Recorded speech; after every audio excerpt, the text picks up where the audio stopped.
You know that exact moment at a party. Someone turns to you, smiles, and asks, "So what do you do?"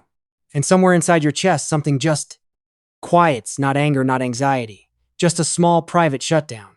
You answer politely. You smile back. But a part of you has already left the conversation, waiting for it to either become real or finally end.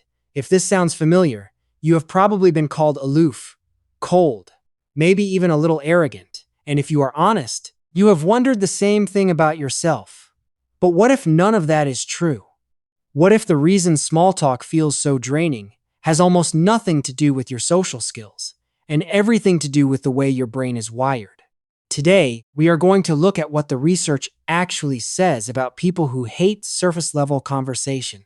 And the answer is both more scientific and more human than most explanations you have heard. Let's start with something most people never consider: your brain's reward system. Neuroscientist Richard Depew at Cornell has spent years studying how different brains process social rewards. What he found is that extroverts tend to have a dopamine system that lights up more easily in social situations. New faces, quick exchanges, the energy of a crowded room, all of that registers as genuinely rewarding to them. For you, that same input is much quieter.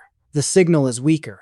Small talk simply does not clear the threshold your brain needs to feel anything meaningful. Think of it like spice tolerance. Some people taste a tiny drop of hot sauce and feel it immediately. Others need the entire dish to be genuinely hot before they register anything.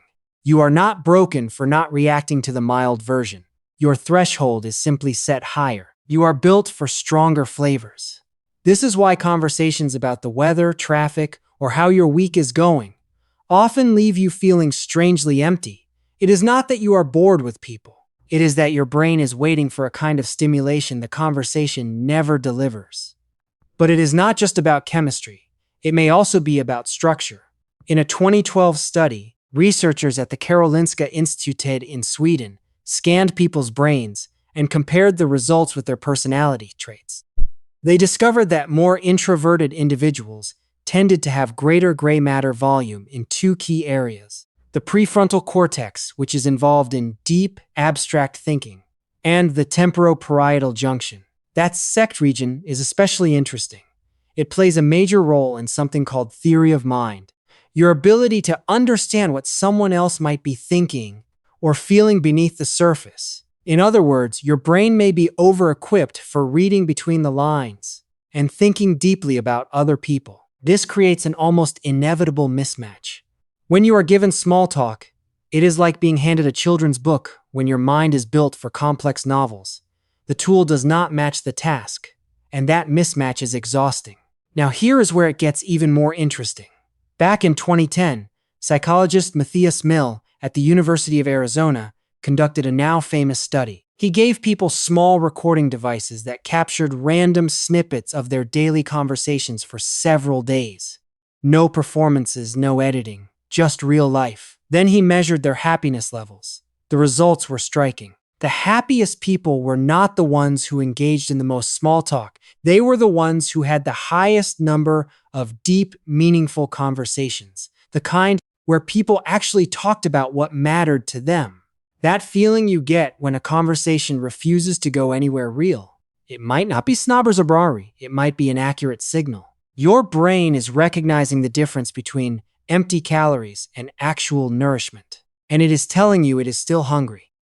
But before we go any further, there is something important we need to address, because the research is not quite as simple as it first appears. In 2018, a much larger team, including Matthias Mill himself, attempted to replicate the original study. The core finding held up. People who had more deep, substantive conversations did tend to report higher levels of happiness, but the idea that simply reducing small talk automatically makes you happier, that part did not replicate as strongly. In other words, small talk is not poison. It is not the thing actively hurting you.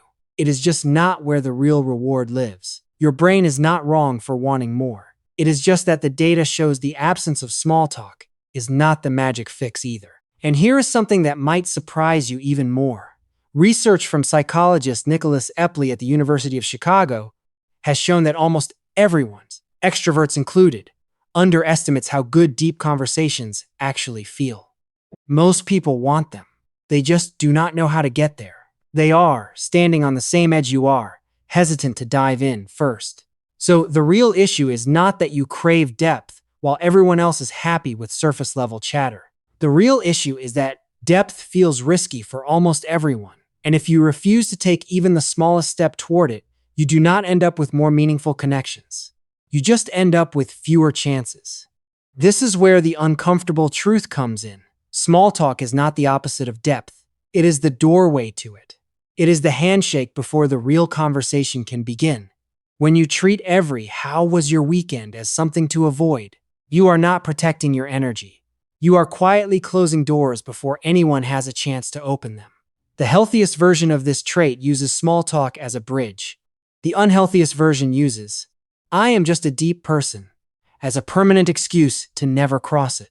So the next time someone asks you that familiar question and you feel that quiet shutdown inside, remember what is actually happening. Your reward system is not lighting up for mild stimulation because it was built for something stronger. Your brain may be over-equipped for reading people and thinking deeply, and that craving for real conversation.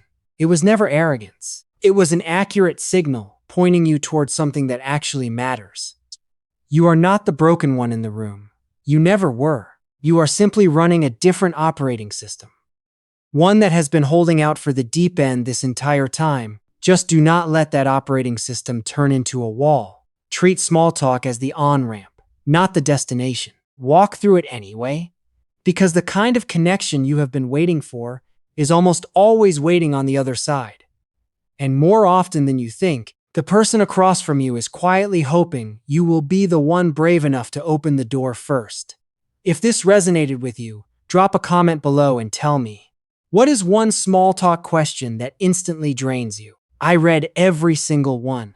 And if you want more videos that go this deep into how your mind actually works, make sure you are subscribed and hit the bell. Hit join if you want to support these kinds of videos directly. I will see you in the next one.